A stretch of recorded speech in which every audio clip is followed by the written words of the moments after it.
So, you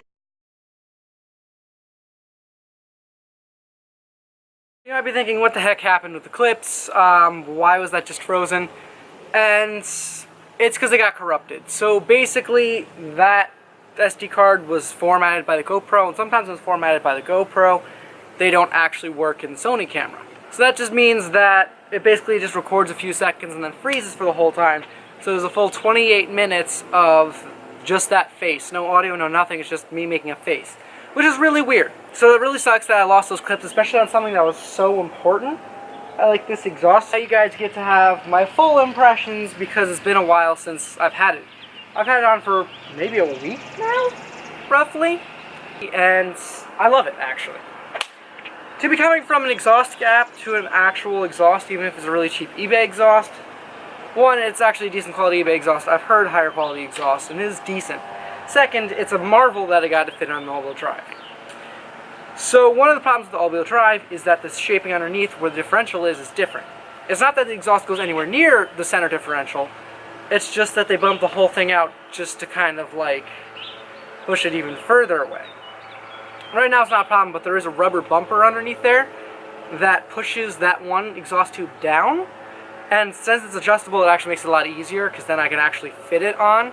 But it's not necessarily the best fit, and it leaves gaps by the headers, which I then fixed by putting on some header sealant or exhaust sealant, and that ended up fixing that problem for me, but it's going to make it a mess the next time I put a new exhaust on. I originally started the video by showing you guys how to remove exhaust hangers.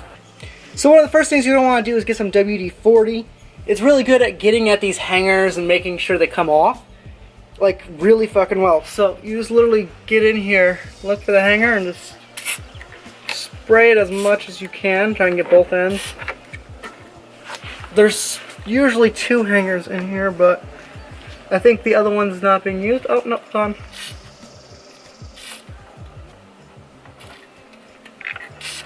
Nope, that was not the hanger. You just want to go around and coat them as much as you can because the WD-40 makes them slide right off. And then if you have a set of pliers, like I was saying in the video, then you just literally squeeze it off by using the pliers to literally force the rubber off of the whole thing. With the new exhaust, it's actually a lot easier. There are no like nipple ending things on them, so they literally slide on and off with ease. And since it's an exhaust system, it's not coming off. It's not even going to move on those without the nipple ends. The nipple ends are just like an emergency thing, which you're probably never going to need. So then the only other clip that survived was me climbing underneath the car and then trying to adjust the one side that would be problematic. That was in the moment I noticed that there was a rubber kind of like stopper and almost shaper for the exhaust that was in the way. There wasn't much I could do so much about that, but I actually got it to bolt on and got it to sit there, and I immediately bolted the other side, which had no issues whatsoever on the passenger side. Then I put the third pipe through the chassis reinforcement, which I had to take off in order to take out the old exhaust, but I put it back on to make it a little bit easier to try and get the first one on, and then tighten them down once the whole thing was all together. One of the issues with the center pipe as well is that it ended up going very close to the passenger side and the back. There's nothing I could do, that was just from forcing it in the front. So it's very close to that side, and it kind of tilts the exhaust, but not enough to where you'd notice, even with tips on it. Like I know right now it doesn't have tips because they forgot to send me tips. But you wouldn't notice it from the outside, but it is a little bit to the side. Overall, this exhaust is actually really good. For $200-something, you're getting a full CATBACK exhaust. When you're in 5th or 6th gear on the highway, it is quiet. It was so nice, actually, because my car normally, before with the exhaust gap, would just be all drone and be vibrating me while driving on the highway at a low gear.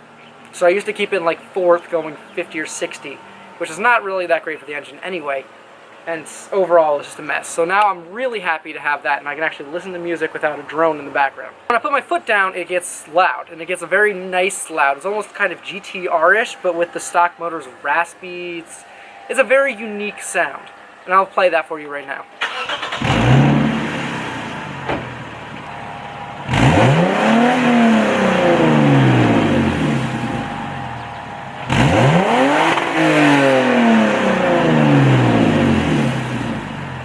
Overall, I'm a really big fan of it.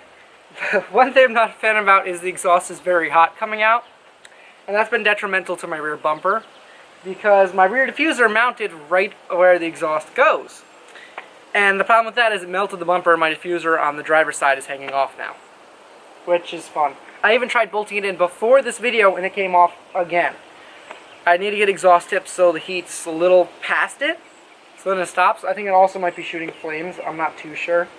I haven't heard any backfires, but I feel like it's doing something to melt it that fast. I would review this exhaust as like maybe a 7.5 out of 10.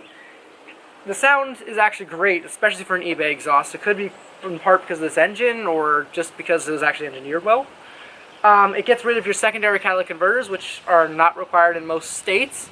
So I would say it's US legal-ish. I can still pass emissions here in New York because it goes off of the ECU. And when they check the ECU, they don't know that it had secondary cats and they don't really check in general. But it does pass emissions through the ECU and it is passing the right emissions at that point before coming out. And overall the sound is just kind of deep. It's got like this deep, but it's got this high and it's a very, very nice sound. So I wish I could have showed you guys more clips, but unfortunately I'm actually just missing all of them. It was a fun process. I had a whole tent up and everything, so I was in the shade, I was having so much fun. And it sucks that you guys missed that, but at least you guys get to hear this exhaust, get to hear my whole review. Installing it was way easy, because literally you just bolted it together and added clamps. The only issue I could see you having is removing the oxygen sensors, which are underneath the carpet, the plugs for. I actually haven't put my new ones in. I will be putting them in soon at a later date. I don't even know if I'm going to make a video out of it, but I will be putting them back in, just because I want the lights off on my dash. Those you might want to have an exhaust shop take off, because they're very hard. They need to be heated correctly, they need to be pulled off, and then they need to be put into your new exhaust. Right now I just have the caps on, so everything is all good. But that is it for this video. I hope you guys enjoyed this video. Don't forget to like and subscribe. I'm also going to add in that I have a little thing with movement, so I'll be putting a link down below where you can get 15% off on a movement watch, which actually helps this channel a good amount.